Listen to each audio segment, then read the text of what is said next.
So, which 2025 three-row SUV offers the better mix of power, space, and tech? The efficient Toyota Highlander or the rugged Honda Pilot? Today on Which Ride, we're putting them head-to-head, breaking down performance, interior comfort, tech, and value to see which one comes out on top. And by the end, we'll line them up on the scoreboard, so stick around to find out which SUV takes the win. Let's kick things off where it matters, under the hood. Under the hood, the 2025 Highlander skips the V6 and goes turbo. Toyota's 2.4-liter four-cylinder puts down 265 horsepower and 310 pound-feet of torque. The Pilot sticks with tradition. It's got a naturally aspirated 3.5-liter V6, making 285 horsepower and paired to a smooth 10-speed automatic. That turbo delivers serious low-end punch around town, and if you're aiming for efficiency, Toyota still offers the hybrid.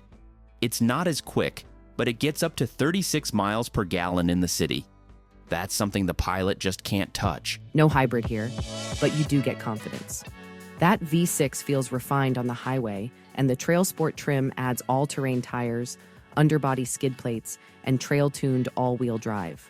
Highlander doesn't offer anything like that. Towing is a match. Both can handle up to 5,000 pounds properly equipped. But Highlander's smaller footprint and tighter turning circle make it easier to park and maneuver. You do feel the Pilot's extra size, and fuel economy takes a hit. Even in front-wheel drive, it tops out at 22 miles per gallon combined. TrailSport dips to around 20. Some buyers might miss the sound and smoothness of a V6, but for daily driving, the Turbo 4 and hybrid options are hard to beat. And if you need something trail-ready out of the box, Pilot's got it. Highlander plays it safe with standard AWD, but no real adventure trim. So, would you rather save at the pump or lean into power and off-road chops? Performance matters, but comfort counts too. Let's step inside.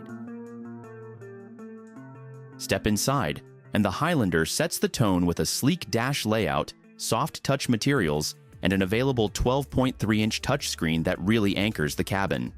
The Pilot keeps things simpler.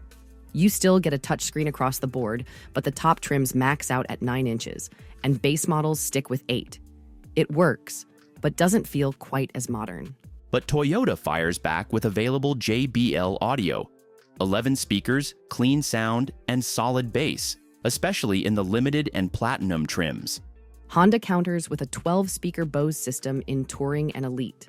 It's punchy, well-balanced, and holds its own in this segment, but where it flips the script is space. It's just roomier, front to back, especially in that third row.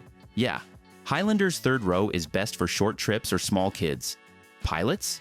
You can actually put adults back there without a squeeze. And cargo space follows the same pattern. The Pilot gives you more room behind every row, and total capacity is nearly 30 cubic feet more with the seats folded. Cargo is where the Highlander gives up some ground. There's less space behind the third row, but for most families, it still handles strollers, groceries, or weekend gear just fine. Where Toyota holds its ground is cabin feel. Hybrid trims start in silence, and the ride stays impressively quiet on longer drives. And then there's that middle seat trick. Touring and Elite Pilots let you remove the second row middle seat and store it under the floor. Go from a bench to captain's chairs on the fly. No such trick here. You do get heated second row seats, a panoramic roof just like the Pilot, plus a smoother layout that just feels more upscale in motion. So if it's space, flexibility, and kid hauling ease, the Pilot wins big. But if you want a more refined, tech-forward cabin, the Highlander makes a strong case. Now let's talk about the design and presence on the road. Step outside and the Highlander plays it cool. Clean lines, smooth bodywork, and subtle chrome details give it a polished, family-first look. The Pilot? It's not shy. Boxy proportions, a wider stance, and bold front-end styling make it look more like a full-size SUV, even if it's technically still midsize. Dimensionally, the Highlander's a bit more compact, just under 195 inches long. That makes it easier to park and maneuver, especially in the city. But the Pilot stretches nearly 200 inches. You feel that presence on the road. And on TrailSport models, the all-terrain tires and orange accents crank up the rugged factor. Both SUVs offer 20-inch wheels on higher trims, but TrailSport sticks with 18s for extra sidewall grip, while Highlander lets you go big even on the sportier XSE. It's all about matching the look to the mission. Rugged tires for trails or low-profile wheels for street style. Exactly. Ground clearance is decent at 8 inches. And while there's no off-road trim here, you can still spec it with 20-inch wheels and blacked-out exterior accents. Pilot TrailSport pushes things further. 8.3 inches of clearance, underbody skid plates, and a unique suspension tuned for real trail use. It's not just for show. From the rear, the Highlander keeps it tight. Sleek LED taillights and a sculpted tailgate give it a more refined, modern finish. Meanwhile, the Pilot leans into function. A tall liftgate, squared-off lines, and those chunky roof rails make it clear this SUV is ready for action. So, which design team nailed it? Toyota's polished approach or Honda's go-anywhere stance? Drop your pick below.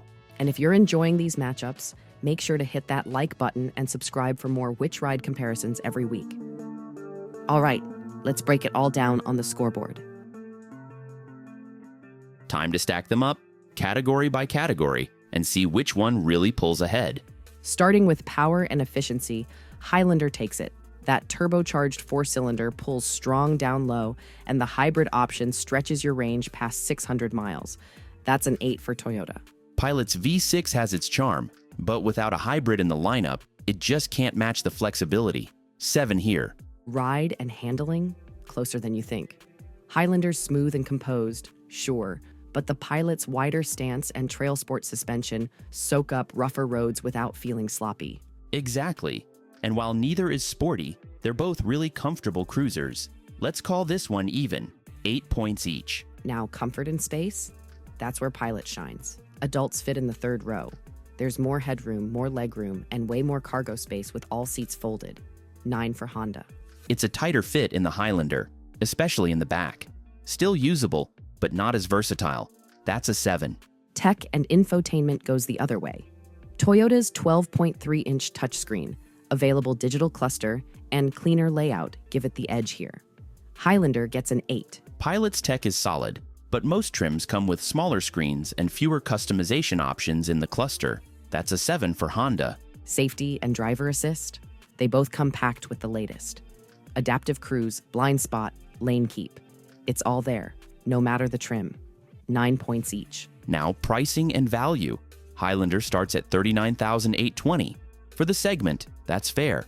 But Pilot gives you more standard gear and a roomier layout for just a few hundred more. Exactly. $40,200 gets you roof rails, bigger wheels, and more usable space. That's an 8 for Honda and 7 for Toyota. So with everything tallied up, it's time to crown a winner. 1 point. That's all that separates them. Scott, final call?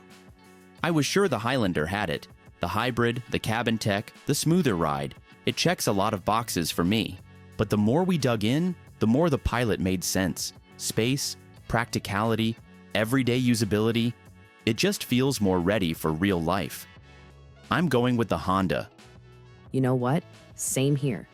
I leaned Highlander at first, but the Pilot's third row comfort and overall packaging, it's hard to ignore. That's 2 for the Pilot this time. But we want to know what you think. Which one's your pick? Drop it in the comments and make sure to like and subscribe for more matchups every week.